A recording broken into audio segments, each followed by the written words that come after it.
Hello, everyone, and welcome to the Tilting Ground Untitled Notre Dame USC Football Podcast. I'm salty USC fan Michael Muto here with Notre Dame expert Greg Flamon. Greg, how was your weekend? Better than yours, man. That is the damn truth. I'm going to go full disclosure right up front. If you listen to last week's podcast, you know that I was on the East Coast last week. And so on Saturday morning, I had a professional responsibility to take care of. So I was watching the USC game. And you want to know why they don't care about USC football on the East Coast? Because that Friday night Pac-12 game starts at like 10:30. Yeah. I got to halfway through the third quarter, saw the writing on the wall, realized I'd be up all night. I just called it. I said, no, I'm not doing this to myself. Whatever happens, I'm going to be all hyped up and angry and not going to go to bed till 3:30 in the morning. Oh, my. Yeah. So I think I made it to about 1:30, and I was like, I just can't do this anymore. So have you seen it? Oh, yeah. I'm up to date now. So you went and watched it back? Yeah, I watched some film I found. Right. I saw most of it. I feel like. Yeah. And then just insult to injury on my football watching weekend. I get in the plane to fly home. Notre Dame game starts. No Notre Dame game on the plane. I don't know where it is. I don't know what happened. Oh. What channel was it on? It was on NBC Sports Network. That's what I figured. Because, yeah, they had the stupid President's Cup. Yeah. So I couldn't even watch that all the way. You know what I did get to watch, though, was Mississippi State play Auburn. So that's garbage. Yeah. Anyways, USC. Well, Notre Dame wasn't, Yeah, but still, we talk about it. It would have been nice. I could have seen Tony Jones get his helmet blasted off his head. You could have. You could little gold flakes flying everywhere. All over. Yeah. In person. So, let's hear it, man. What are you most upset about? So, it's just a waste. It's just a waste of everyone's time. Like, what did Darnold go? 15 for 19? So in theory, that's not bad. They had like 180 yards. That's pretty terrible. They run like 20 running plays? 29. What happened? Like I don't know. Like what did they do when they had the ball? This is I don't think I'm going out on a limb by calling Ronald Jones one of the best running backs in the nation. And I don't think that's hyperbole. He's good. He's on the short list. I'll take him. So I watched, like I said, I got most, the first half. And I was watching them the first couple of drives. I'm like, oh, they're about to bust one here. I just felt it. I felt it in the air. I felt it the way the game is. I'm like, it's not quite clicking, but they're going to bust one, and this thing's going to be over. I felt it. So then what happens? Ronald Jones busts the big run down the sideline. Nobody catches him. And then Nwosu gets the tip interception on the 3. And it's like, oh, this thing's over. This thing's about to be blowout city. And then they don't score a touchdown. And that's the moment I knew that this was not safe and anything was possible up in the Palouse. What did you think about them kicking the field goal? I don't know. If they're just going to run more garbage plays, like, at least they got points, I guess. But I don't know. I don't know why they're in shotgun. I don't know why, if they're in shotgun, like, do read option then. I don't know. Like, Darnold can run. He scored 2 rushing touchdowns last week, or on Friday, whatever it was. Mm-hmm. It just makes me so mad that they couldn't score a touchdown, that they didn't have the wherewithal to have some, I think a touchdown right there just puts the game away. It's 2 scores, it's a double-digit lead, and it's probably over. You're sad Washington State, like, oh, that was our chance. These guys are tipping balls to themselves and getting interceptions. Like, that's a soul crusher right there, and you can't convert. I thought they should have gone for it on 4th down because, like, you have Washington State, and like you said, like, the difference between 21-10 and 17-10 is, it's practical in one sense, like it's a 2-score game, but also like you got the ball at the 3, and it's like you can kind of bust the game open. Just Washington State's in your pumped mind. that they only gave up 3 points. Yeah, like you're letting them win. Like Yeah. you're the worst that they can do. I mean, Darnold almost threw a pick six. He did. So it's like, I guess, it could have gone worse or it could have gone better for Washington State. For all But practical purposes. yeah, Like it's like the best whole case thing scenario. is like just keep them to a field goal.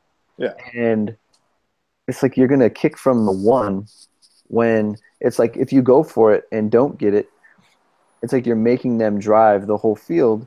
You're And right it's like back where you started. you almost give yourself the chance to get 2 short fields. Like you would have two cracks at it instead of just the one. When you kick a field goal, it's like that's what they want you to do. Yeah. So like when you're doing the thing that the opposition wants, like you should probably do the other thing. So like, like I said, you have the opportunity to blow the game open in the minds of some, like you were thinking it. Yeah. And instead, it's like the difference between 14-10 and 17-10 like isn't really that much. It's still a 1-score game. So when that happens, it's like it lets them back in it. Yeah, It's hanging like, around. We won this. And then they get the ball out of jail. So you kick a field goal, it's still a 1-score game, and then you kick off to them and they get the ball at the 20, 25, whatever it is. So it's like it's pretty much a total victory for Washington State at that point. So yeah, I just think and plus you want to be USC and you want to be like the national champion, you need to go for it. You need to convert. Like this, you're telling everyone like, hey, look, we play for keeps. We try to win. Well, you gotta have that mindset. Yeah. So, Clay Helton does not have that mindset. Yeah, like I didn't like it. It's a safe thing. It's all right. We're taking the points, and I mean, I don't really usually like saying this, but like Pete Carroll goes for it in that spot. I feel like most coaches go for it in that spot because especially situationally, Washington State scores a ton of points, so you're going to need points. You're on the road, so you're going to shut the home team down. You're going to shut the home crowd down. It's just it's all momentum. It's all. It was just terrible to watch. That's not always compete, Michael. No, they don't compete. That does not always compete. I got to think of some funny pun for Clay or Helton. So there has to be a little bit of concern about Darnold, right? Because he's going pro, so it doesn't even matter. That's the word like from the other night. Is it? Yeah. Wait, I haven't heard this. I was saying Albert Breer, the Monday Morning Quarterback guy, says that Darnold's leaning heavily to go to the NFL. Oh no! I mean, I would after this nonsense. I know, but leaning heavily, and it's like that just brings like a bunch of bad press. Yeah. Then when you have a performance like this, it's like, oh, where's his head at, kind of thing. But I mean. So, okay, like I said, I got to watch garbage Mississippi State play football for a whole plane ride. Mm-hmm. And that kid can't even throw the ball. Like, their quarterback can't throw the ball, and he was winging it down the field. So I don't understand why I never feel like USC's winging the ball around. They have allegedly the number one quarterback, prospect in the nation. He's a guy who makes big plays a lot. Everybody's seen it. And that's the only way they've won for the past – 9 games in a row, looking back to last season. Mm-hmm. And I feel like they're never just winging it until it's like 15 seconds on the clock. It's like, oh, guess we better do something. Mm-hmm. Like, it's always conservative. It's not even fun conservative either. It's like, oh, throw some screens. Throw some weird dinky divey Washington State stuff. Now it's like slants and like ins and just middle routes. Ugh. Just go down. Just go deep. Take the top off. Well, the recipe for these things are, third down conversions. USC's 2 of 11. Yeah, that's not good. No. I mean, they couldn't stay on the field. Like, that was the thing. Like Darnold was, 15 to 29, and they had 29 runs, so that's 58 plays.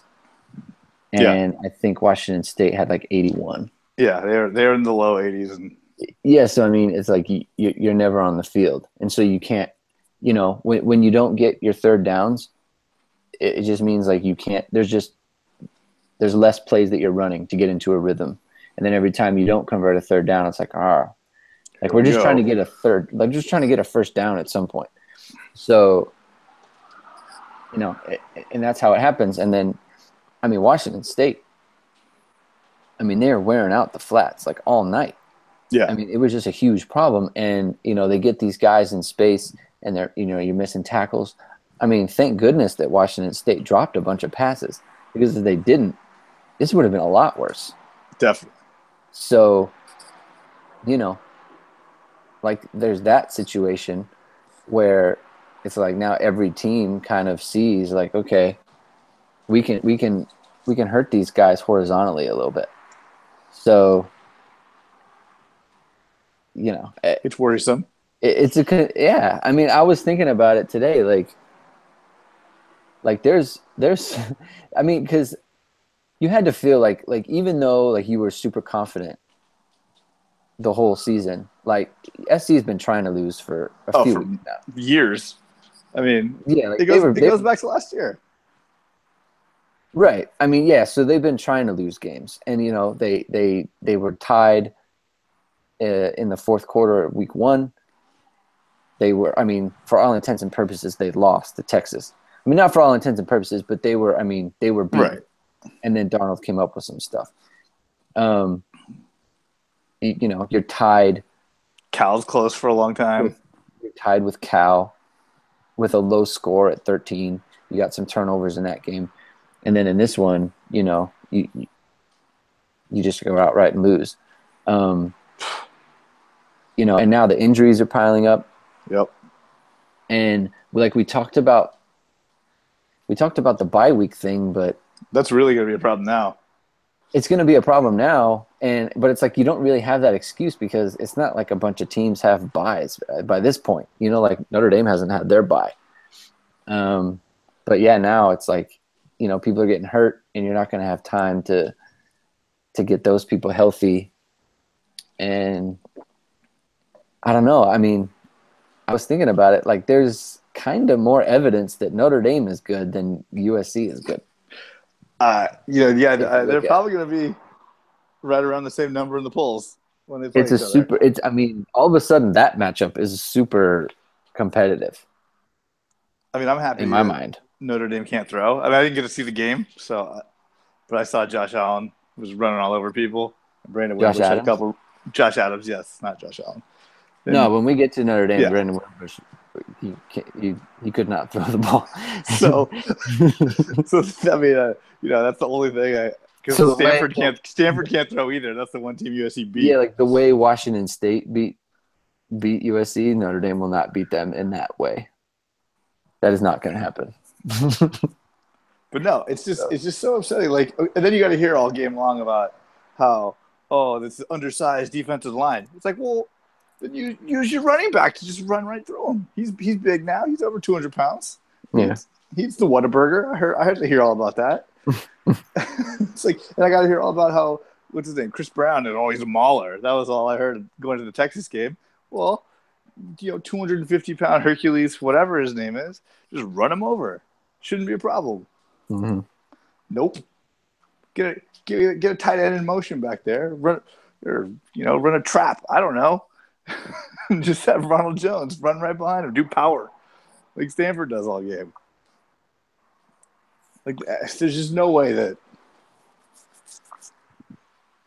it looks this. The problem is it looks bad. It's not even like, oh man, they're really out there competing and they're out there running their best stuff and everybody looked good, and Washington State just had a higher number on the board when it was all over. Mm-hmm. It's like, yeah, this looks terrible. Like, this isn't fun to watch. It looks like everyone's going like running in sand. No one wants to be there. There's no consistency. No one's getting the ball. You don't know who the best player is. You don't know what's going to happen next. You don't know what plays they're running. It looks like they don't know what plays they're running. Mm-hmm. It's like, you know, you knew offensive line was going to be a problem going into the season. So I feel like the freshmen should be ready to go. Like, that was a contingency that, you definitely have to see coming. Yeah. Like, there was talk of one of the, what's his name, Voorhees or Jackson, starting, to start the season. So it's like, it's not like it's the craziest thing in the world for him to have to play. Mm-hmm. One of those guys to have to play. And I know both of them had to, but whatever. And like what's his name? Toa Lebanon has a staph infection. Like it doesn't show up on Friday. Mm-hmm. Like you knew that during the week. Like get your guys ready. Yeah, you Coach got them up. to. This should be a known situation. Yeah, like I get it. What's his name? The other guy, Ejua, or like he didn't even start last year. Like it's not like he's some like great, offensive lineman. Mm-hmm. Like the two starting tackles are in the NFL right now. I think. Zach Banner got bumped around. Mm-hmm. I know Chad Wheeler's on the Giants. So it's like, it's just crazy to me that it just looks bad. That's what makes you the most mad is how it's happening. Not even so much that it's happening. It's like who's in charge? Well, who's in charge here? It's just like the quality of play hasn't been there compared to like what was expected. And Jalen Green and one of the linebackers like run into each other, goofing around in warm-ups and get concussions and can't play. Mm-hmm. And you're supposed to tell me with a straight face that Jalen Green, who can't catch the ball for some reason, he's there for blocking. And it's like, that was the problem with the offense. The running game couldn't get going because Jalen Green wasn't there blocking. Get out of here. It is tough to take because you have so many options. I think four guys caught the ball. That's garbage too. It's USC. They have like 12 receivers on scholarship. Mm. Run a screen. That's all you have to do. Run a screenplay to a fast person. Run a running back screenplay. I don't care. Run a tight end screen. Run those Travis Kelce tight end shovel passes. That's like a fun thing that you could do. I just do something. Make it look like you're trying to score offensive points and get down the field. Just open it up, man. Just open it up. Well, I think when you recruit as well as USC does, it's like, call whatever play you want. Like you want to call the play, but like you should be able to execute better. Yeah. Than you have been. I mean, this isn't like, dude, the thing is, it's like they didn't just have a bad game. Like this has been an all season. They've had a bad 5 games. Yeah. So like at some point you have to say, okay, like we've seen it now a few times. You weren't sharp against Western Michigan. You weren't sharp against Texas. You weren't sharp against Cal. And now we're not sharp against Washington State. Like this is across opponents. So it's at home. It's away. Like, yeah, like what is missing here because it doesn't jive with the talent that's on the field? I mean, it's got to be coaching and play calling. It's guys aren't getting coached up during the week, and then play callers are calling bad plays. Well, yeah, I always think it's coaching. Like because you coached high school, but like you would never blame the kids. Never. Like that's just not how it works. Like I don't. So like they're as good as they're taught to play. It looks like these guys don't know what to do. Right. They're thinking too hard, or they don't look free. They don't look like it doesn't look. It looks just very thought out, and clunky. Whereas you're USC, you should be a sports car. You should be fast. You should be lean. You should be. I don't know. I don't think they know what they want to do. I don't think they know what they have. I don't know what they're doing all week. It's just so frustrating because you see that their players are better than the players on Washington State. Like I don't care call me a homer if you want. Like. The USC guys are better than the Washington State guys.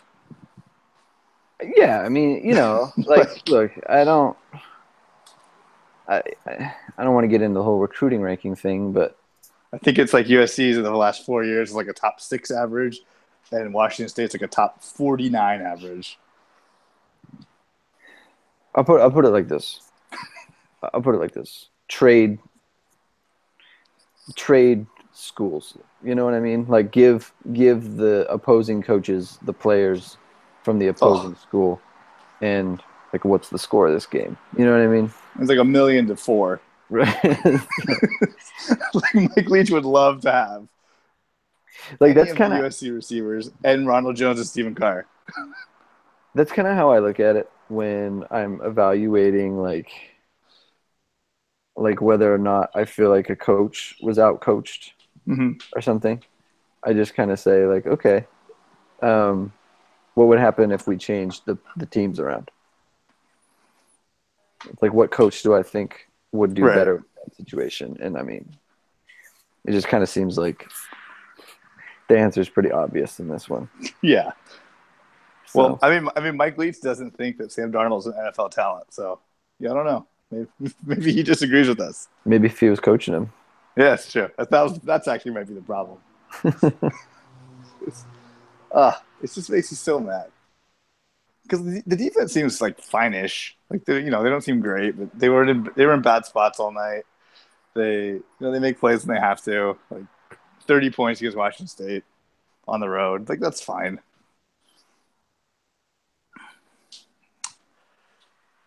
It's just this offense. It just makes me so mad. It just makes me so mad. That Tough. uh, It's tough because you have that expectation. You know? yeah. I mean, Ronald Jones only had like 14 carries. Yeah. Like what? It was a close game. There's no need for that. I know he's got a bum ankle. Whatever. There's Cedric Ware. There's there's a million guys. Yeah. Rogers had 14 carries. Like, great. Sam Darnold had 9. Stephen Carr had 5. That's it. Those are the only guys who ran the ball. I mean, it's hard because you don't have the ball. That's true. Can't do anything if you're not on offense. So. It's just such a waste. It's just such a waste. And then Washington State, they're going to lose to someone because that's what they do. Right. I saw, what was it? They've had only home games, I think. And then they're towards the end of the season, they're like just on the road. Like, don't they realize that they play in the snow? And that's like a big home field advantage. It's like, once it gets cold, let's get away from here. It's hard because, like, I mean, look, you lost a game, but how many teams go undefeated? Like, Oklahoma lost the game last year. Like, Clemson lost the game last year. Like, there's always a loss. Yeah. And like they have plenty of time. Like, they lost in September. I mean, it's the end of September, but still, like, you have the rest of the season. You have Utah, you have Notre Dame, you have UCLA. Like, you have. Yeah, you win the South. Yeah, like you have some space. Like, and that's another beat thing. Notre Dame, win the play undefeated Washington or something. If you have to lose, like lose to a northern team, Right. So yeah, like you're annoyed, but it's like nothing really is different. Well, the problem is, this is just going to happen again next week. Like, why should I expect to not see the same thing I've seen for 5 weeks? They're playing Oregon State. Like, they're trash. What? Western Michigan's not great. Western Michigan's not great, but Oregon State's really bad. Like, really, really bad. I know. But still, I bet it's close for 3/4 of the game. I don't think so. Like, look, Cal beat Ole Miss. Like they're not Oregon State. USC's a 35-point favorite. Yeah, like they're just like I would just grab those points. Just grab them. I mean, USC didn't even get to 35. I don't know about the points, but they're trash. Like, they're just not good at football. I understand. Okay. I just don't. It just makes me mad that 5 weeks in, I'm seeing the same things I saw in week 1. Yeah. That's the most frustrating part. Is it's just this ineptitude and weird play calling and weird timing and just waiting for Sam Darnold to get his horseshoe out of his ass and win the game for you. Mm-hmm. Or even the defense gives up like big plays in bad spots. Yeah, it's not clicking the way you want right now. No, it's not. Mm. Whatever, it'll be fine, and it'll all look good on paper in a couple weeks once they run through the garbage Pac-12 South. And then who knows what happens. So, on a scale of 1 to 10, how concerned? I mean, if I really talk myself down, this should be the only loss up until the Pac-12 title game. Maybe Notre Dame, a little worrisome at the moment. We'll see. It hurts my feelings, Michael. I know. I got it though. So, I'm 95% confident they're in the Pac-12 title game. Okay. So whatever you do with that, I mean, beat an undefeated Washington, beat an undefeated Washington State. That'd be great, but I don't know if that gets you in the playoffs. Yeah. Since I was on the plane and I can only, I only have a couple choices of things to watch. I did catch that your guy Brady Quinn was making fun of Matt Leinart. Was when he threw it to the studio. I think he was making fun of the Matt Leinart combing your hair commercial on Fox. Oh, where he's like worried about like the 4K HD or whatever. And then he made. I think he said like your hair was a lot better back in the day. And then Leinart told Brady Quinn, "Oh, are you still wearing Baby Gap shirts?" Which wasn't a very good joke. He had to explain it to the rest of the studio guys. He's like, because his shirts were tight to show off his arms. Like, we got it. Thank you. Thanks, Matt. Yeah. So that was a fun little thing I caught on the flight. But I didn't catch was the Notre Dame game. Tell me what happened.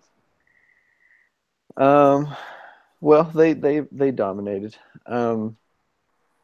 It's weird. There's been like 3 games this year where I've said, like, Josh Adams, like, what's the Notre Dame like single game rushing record? Like he's had some big ones. I literally think he could have run for like 400 yards in this game. Like he had 8 for 159, and he came out in the middle of the second quarter because he kind of got rolled up on, and it looked like he actually might have hurt himself really good. And but it turns out he's okay. But they were just like, I mean, it was like 35-7 at that point, so he didn't play the rest of the game. I can't think of a team that's like this in my lifetime, where I'm watching them play, and I'm not totally sure how good I think they are. Like I should be talking to you right now, just kind of like over the moon. Well, do you know when the last time Notre Dame scored 28 points in a quarter was? Can I guess? I don't. Okay, I only know the season because I don't remember the game anymore. I'm going to say 1996. No, it's not too. It was 4 years ago, so it was the season before we started doing this. Oh, okay. I only know that because when SC scored 28 in a quarter, I looked it up to see how recently Notre Dame had done it. And it was a little more recent than I thought, but still, been a while. 28 points in a quarter. That was impressive. When did that happen? I don't know. It was what's that? 20. Right. I think it was like UMass or something in 2014. Oh, okay. So one of those kind of schools. Okay. No, no. See, that's the thing. Like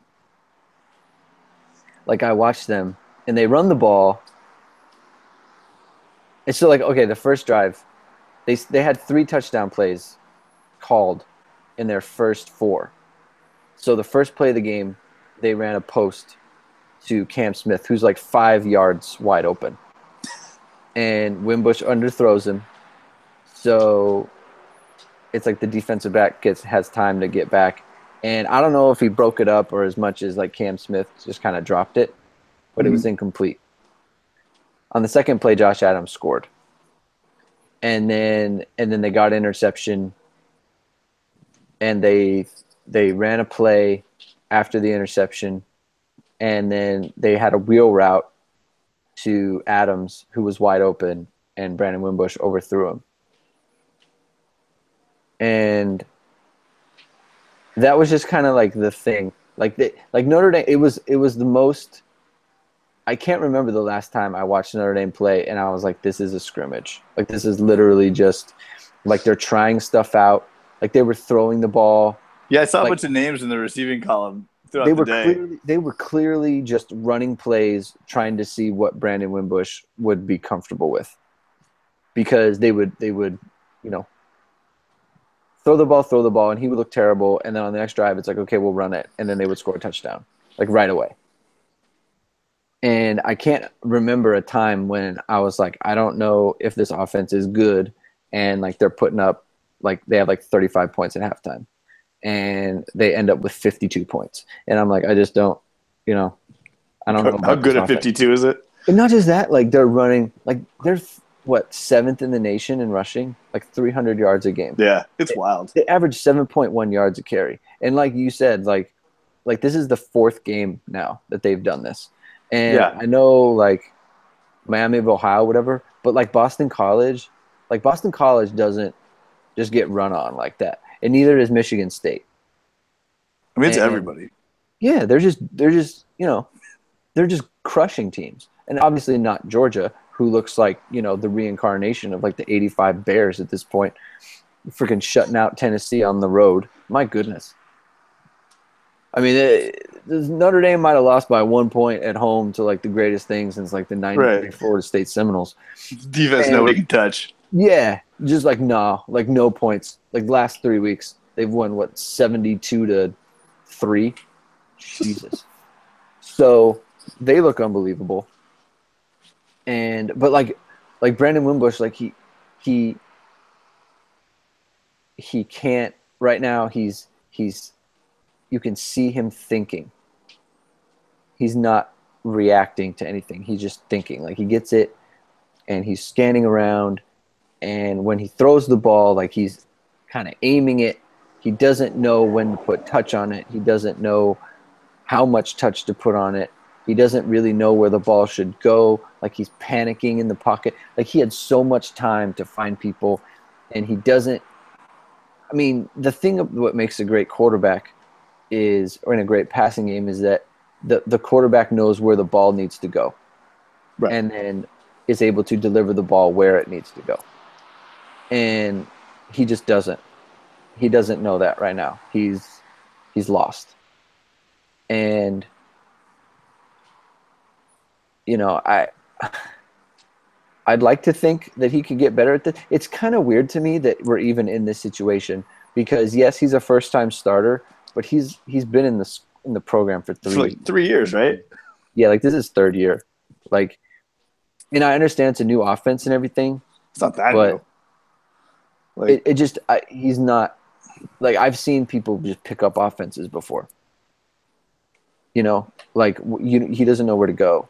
Like coach him better. Like he doesn't know what he's doing. I mean, it was crazy. Like it was like in the middle of this evisceration that Notre Dame is putting on them, they have this quarterback who they are trying to get going throwing. Who's just lost at sea. And they can't do it.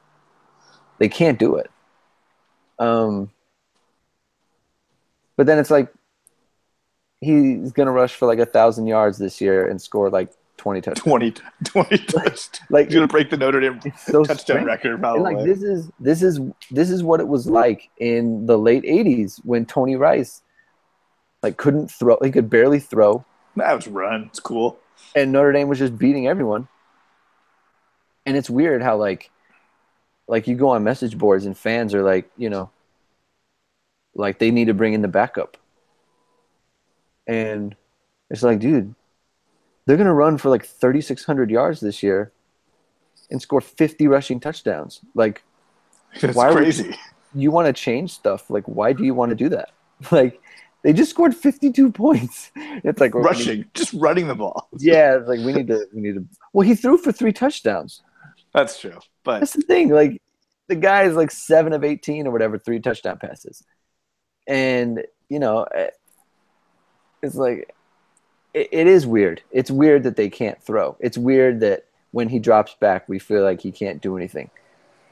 But if they're going to score freaking 40 points a game. Josh Adams is going to get, 125 yards the first half of every Yeah, game. like if he's gonna run for like 1,600 yards this year on like 9 yards a carry, then I guess it's fine, you know. So, I mean, it's like at some point we have to just say like, okay, we're watching something that we're not used to, but they're scoring points, and they're keeping teams from scoring points. Yeah, at least they're doing something right. Yeah, like it's been fairly consistent, with the exception. It's like they're hanging in there, Yeah, it's not like they're like just putting drives together and like just hanging around. The defense is playing good defense, and like, oh, they win it at the end. It's like, no, they just run on everyone. It's fine. Yeah, and like record numbers. It's nothing to see here. It's like they played the whole second half like without their top running backs, like their top 2 running backs. And then the third one got hurt when someone blew up his helmet. Literally. So, and it's like, 52 points. It's fun. So while only giving up 17. I mean, they had 45 at halftime. It's insane. Yeah, it's crazy. So, I don't know. It's just weird. It's a weird world. Yeah, so I mean, they're gonna go on the road against North Carolina. That's fun. I mean, I watched them play against Louisville, and I was like, this team can move the ball, and I don't care like what their record is. Because here's the thing, Michael. It's like it's one thing when a team has a crappy record, right? Mm-hmm. But Notre Dame had a crappy record last year, and they were up 24-7 against Virginia Tech, who was like 10 and something, and they beat Miami, who was 8-4. So like their record was garbage, but the reason their record was garbage wasn't because they didn't have good players who could play well in games and give you a problem, right? And that was kind of how I felt about North Carolina. But like now, I mean, it's like they just lost 33-7 to Georgia Tech. Georgia Tech ran all over them. Yeah, and it's like, look, Georgia Tech they do the option thing, which is kind of weird. But the fact that they only scored 7, it's like, look, you're going to give up a lot of points to Georgia Tech, then that's one thing. But then you only score 7, and that was late. But aren't teams always bad the week after playing an option team? Isn't that like some weird stat? They are. I mean, that's a Notre Dame stat. They are bad after playing an option team. It kind of worries me that they just got kind of embarrassed, because usually it's like, oh, that team who just – It's not going to happen twice in a row. They got embarrassed, and now look at them beating Notre Dame. But I guess they lost like 13 players to season-ending injuries. Yeah, I heard that. That's a lot. That's a lot. It's a big number. So, I'd like Notre Dame to handle them on the road, and then, the bye, and then USC. So, I don't know. I mean, it's just one of those things, like, cautiously optimistic here. Like, everything that I'm kind of looking at leads me to believe like, hey, this team's probably pretty good. But it's just like we can't throw That could turn out to be a problem. at all. And it's But like, right look, now, if you can, here's the thing: if you can throw the ball but you can't run the ball, that's a little dangerous. So it's like at least the thing that they can do is the thing that you want to be able to do, you know? I'm with you. So that's where I'm at. I wish SC ran the ball more. Yeah, that's where I'm at. So I don't know. It was a good game. It was fun. And my mom went to Notre Dame Stadium for the first time. So I was very happy about that. Yeah, she went with my dad. Well, that's very nice. Yeah. I'm sure they had what a good one to go to. I mean, yeah. It was actually kind of not because, I mean, the thing was over for so long. Yeah, but you don't want to go there.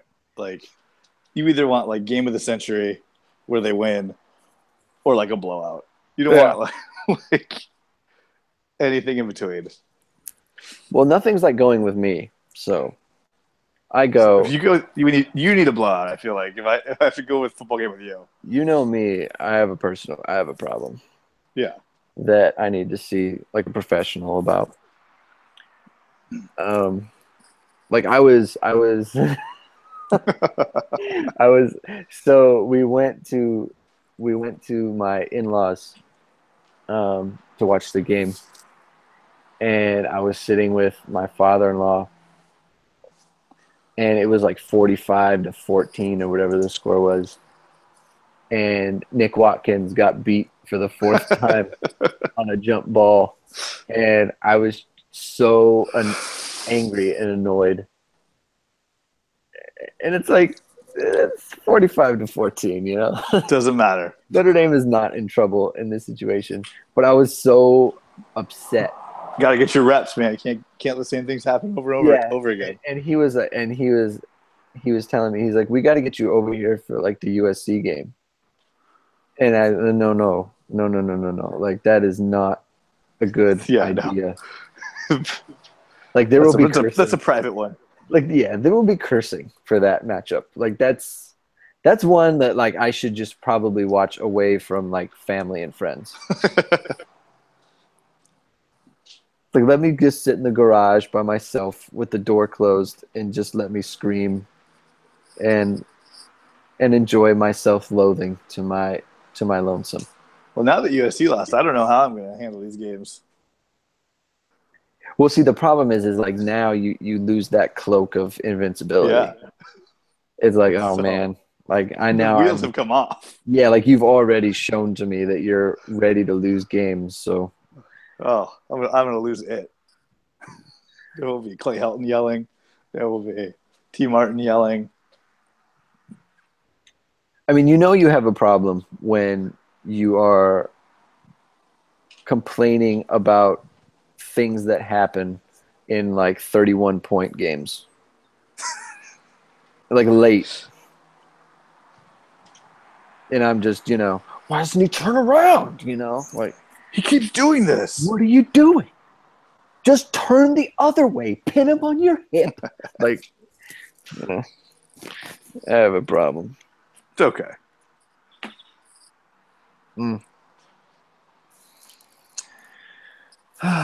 Michael, are you home at least? Oh, I'm home. Oh, good. Yeah. I'm in the comfort of my own home. Good. Do we have any other nits to pick? Do I have nits to pick? No. I have one. All right, let's hear it. So, like I've mentioned multiple times, I had to watch Michigan State play Auburn. And okay. It was, I believe the second offensive series. Well, it was the first offensive series for Michigan State. And their wide receiver ran like a slant or an in or something.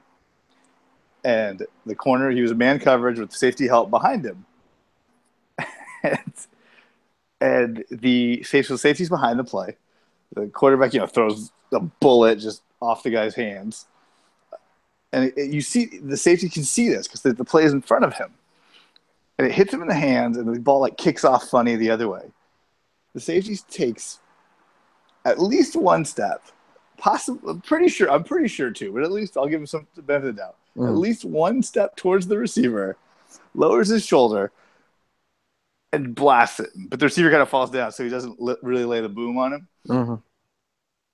And they throw the flag for targeting, right?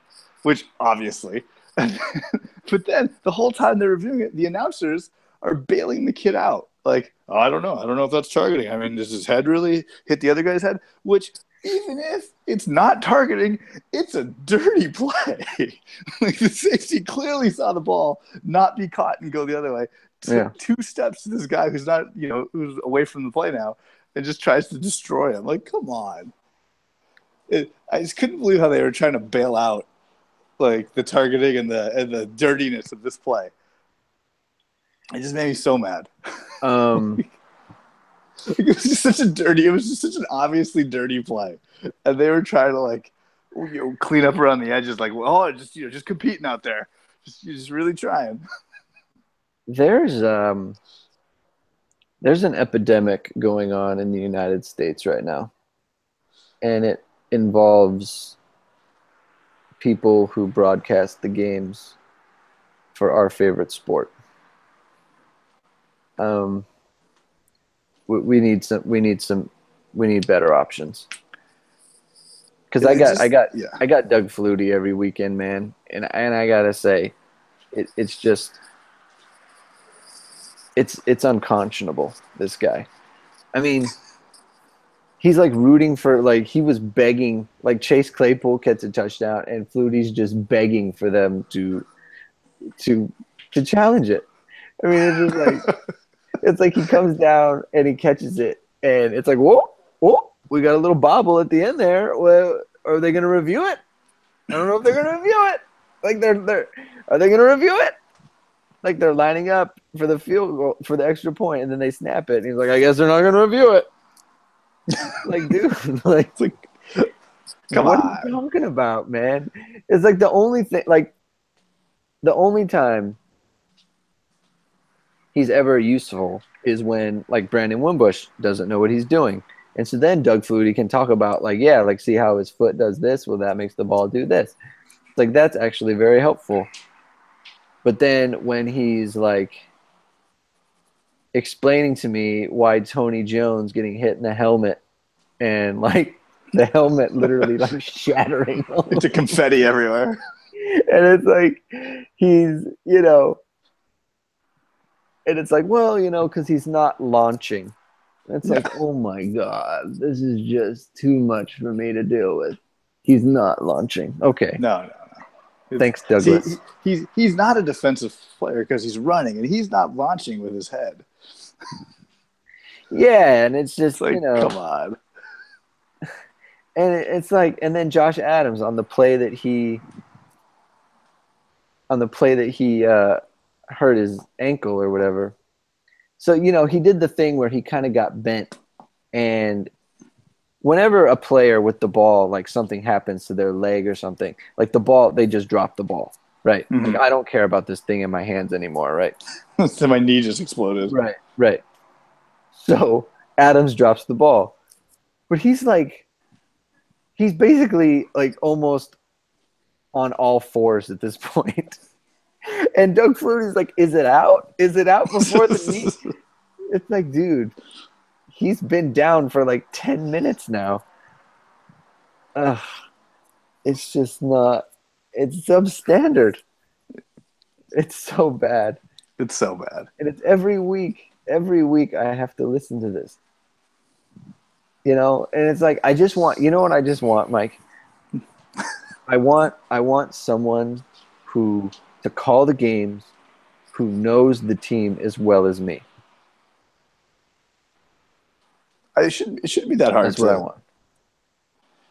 You know what I mean? It's just like someone who is watching and knows about the coaches, who knows about the players, and is just like has clearly done the homework. Like, this is his job.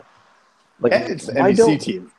What? It's not. It's the NBC team. It's not like they're doing something else. Yeah, like this is what he is. He's the color commentator for Notre Dame football, right? Like Mike Tirico, right?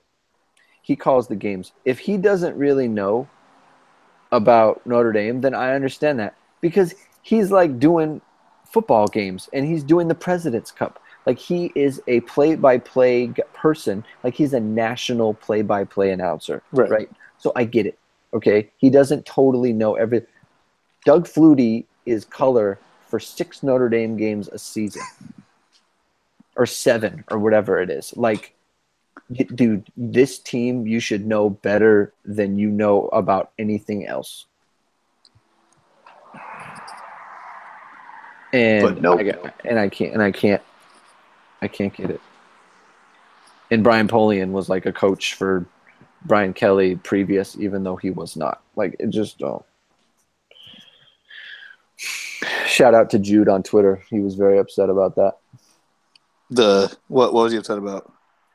Just the factual inaccuracies Oh, from Flutie. just saying, just making stuff up. Just saying stuff.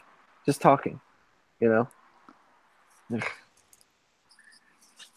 I'm done with Flutie now. At the very worst, he has all week to prepare. He has all season. Well, yeah, but It's his job. It's not my job, Michael. no. It is not my job, but I know it. I know this stuff for free.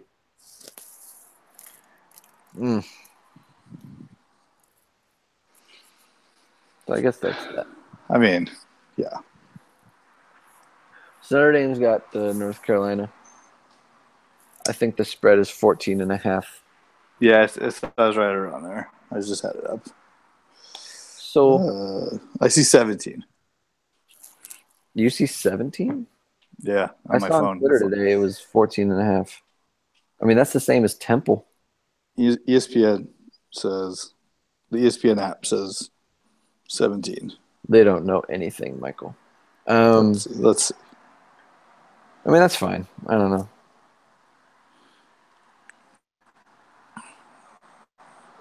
I mean it's a win. Like I mean, you know,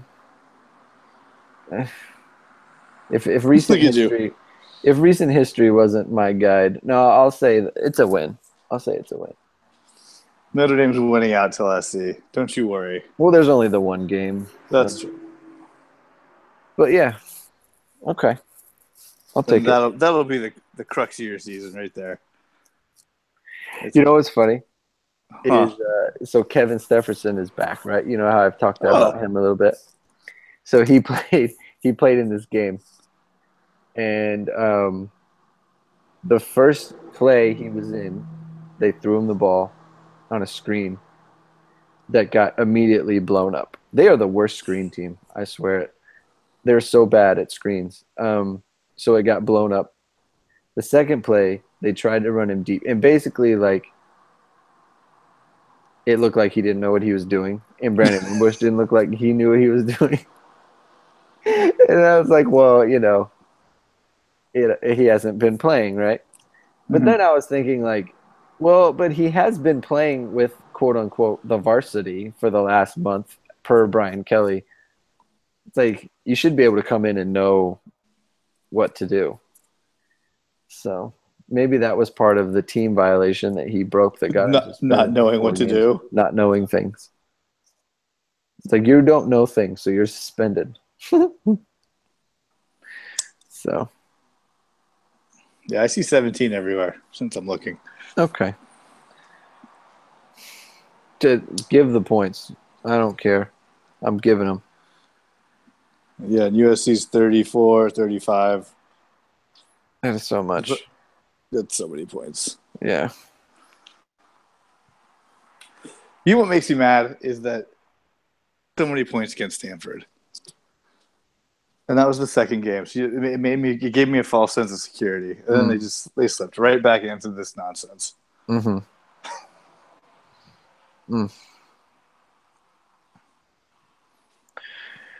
All right, man. All right. Want to go to bed? Yeah. All right, let's do it.